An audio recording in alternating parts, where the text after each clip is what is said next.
nandito ako sa Bulacan, sa bahay ko, kasama kong pamilya ko. Lalabas kami ngayon dahil papabunutan ko si Bunso ng ngipin dito sa labas. Dahil may tumubo ng ngipin sa loob. Pero pag hindi na binubunot, pangit ngipin mo. Mabilis lang naman yan. Hindi naman yan masakit. Yan, naantay lang si Mami. A few minutes later. Ay, nandito na kami sa dentist ngayon. Mayroon pang pasyente sa loob. Waiting lang muna si LJ. Waiting lang muna kami dito sa labas. Nainip ka na, LJ? May dalawa kasing nauna sa amin, kaya matagal kami nag-antay dito. Kapit na matapos yung isa. Kami nasunod yan. Meanwhile, si LJ na. Pasok na si LJ. Talaga bang kailangan? Mumuk lang. Tigas, no? Haba. Oo, haba. Haba. Masusungki na siya forever kasi hindi matanggal-tanggal. Ano, haba nga. Oh. Kaya nga. Tapos na nabunutan ng ngipin si LJ. Bibili na kami ng ice cream. Wow! Gamot lang ay ice cream. Kailangan daw ice cream lang igamot sa kanya. Ice cream lang. Mamili ka. Alin ang gusto mo dyan? Chocolate gusto mo? Alright, may bibilhin lang kami dito sa Pure Gold. Pure Gold Baliwag. Sarap dito, malamig. Yan, may tagatulak na kami ng cart. Si LJ. Yun lang, ako na nagtulak dahil sumakay siya. Kulit na bata. Ay, naligaw kami. Nandito pala si Mami.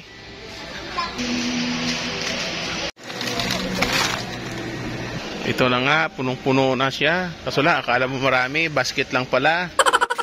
Ayan, kaunti lang tingnan, pero malaki na ang mababayaran dyan. Sa sobrang mahal pa naman ang bilihin. Malapit na ang Chinese New Year, kaya ito, marami ng display na tikoy.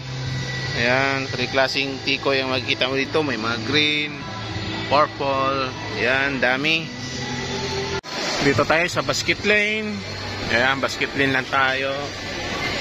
Alright. a few minutes later. Ayan, nandito kami ngayon sa bayan ng Baliwag. May bibilhin lang kami na project ng aking anak. 2 hours later. May hinahanap akong tools para sa plumbing, guys. Subukan ko siya dito sa Ace Hardware kung makikita pa. Sana mayroon sila dito sa Ace Hardware, sa SM. Ganito itsura niya, guys. Yan, ito itsura niya. So yan, galing na ako sa SM, sa Ace Hardware, kaso lang wala pa rin silang screw extractor. Mayroon sila pero maliliit lang. Kailangan ko kasi yun kasi hindi ko alam kung paano tatanggalin yung natitirang kapiraso. Ayan, kaputol nito, oh. So kailangan ko yung screw extractor. Kaya ngayon pupunta ako ng Wilcon Depot. Ayun, may Wilcon Depot dito. Ayun, oh. Ayan, sana mayroon tayong mabili dito sa Wilcon Depot. Ang lawak pala ng Wilcon dito, oh. Oh, di ba? Napakalaki ang Wilcon dito sa Baliwag.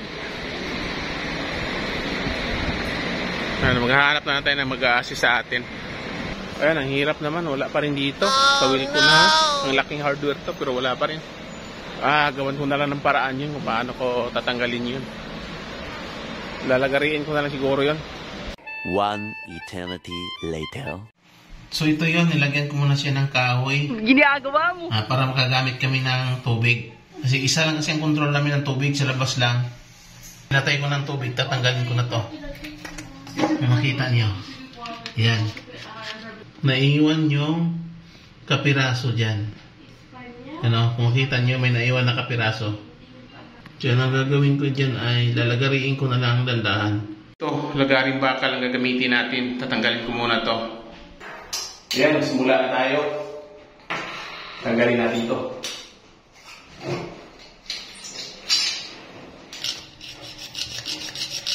A few minutes later. So ayan, ang tagal ko rin nilagari. Ayan, oh, tiyagaan lang talaga. Ayan, malinis na, oh. So ito, nilagyan ko na ng tiplon.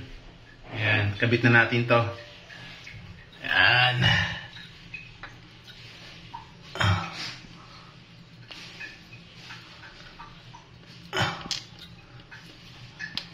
Ayan.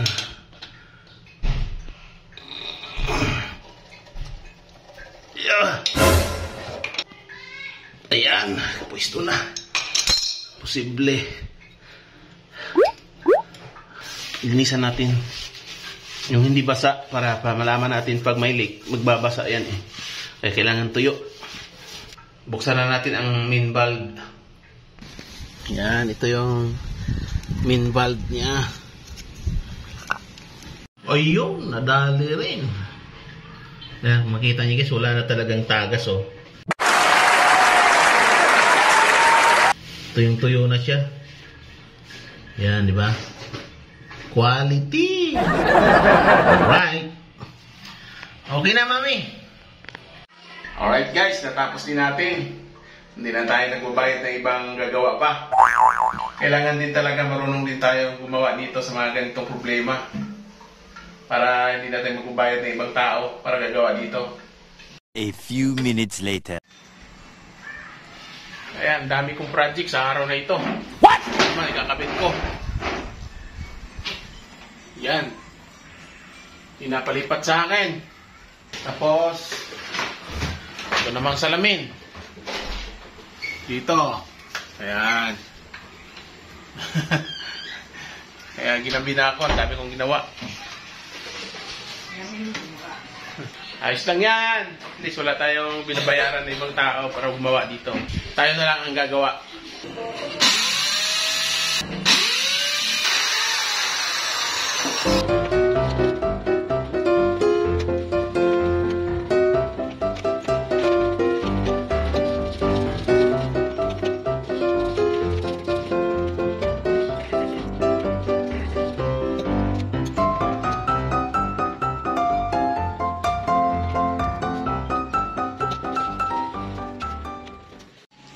Check natin kung tama ba yung level. Sablay, medyo konti lang.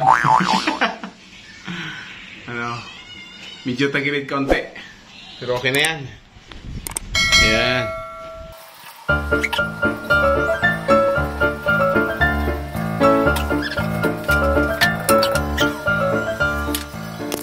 Alright, natapos din. Saka ito. Ayan. Tomorrow. So ayan, unahan natin yung mga bata habang tulog pa sila. Dahil mamaya, hindi na tayo makapag-computer. Kape din tayo, kape. Ngayon ay 5:20. Ayun, 5:20. Ayan. So ayan, ayusin ko lang yung mga violation ko dahil marami akong copyright music. Ayan, papalitan ko na lang ng music or i-mute ko. Mas madali kasi dito sa computer. Ayan, green na lahat yung mga dollar sign natin. Sa pinakababa mayroon pa itong mga red. Ibig sabihin hindi ko makita yung video natin. Tulad niya no, may pula pa oh. Copyright. Dito marami. 1, 2, 3, 4. Ayan ang ayusin ko. 3 hours later.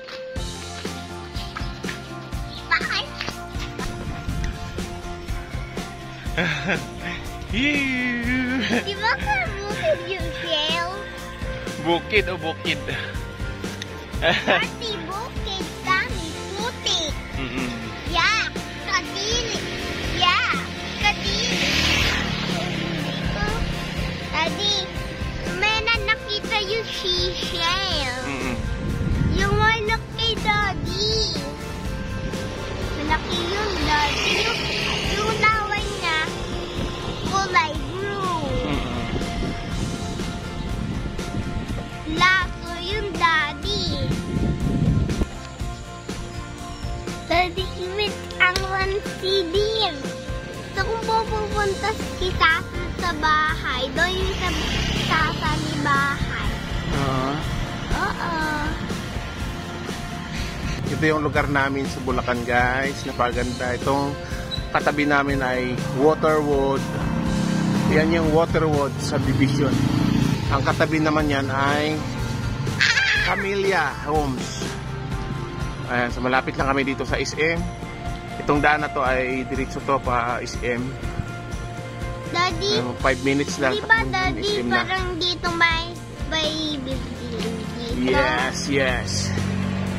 Yan ang bahay namin guys. Yan yung green na bubong. Ayan. So palayan yung likod namin.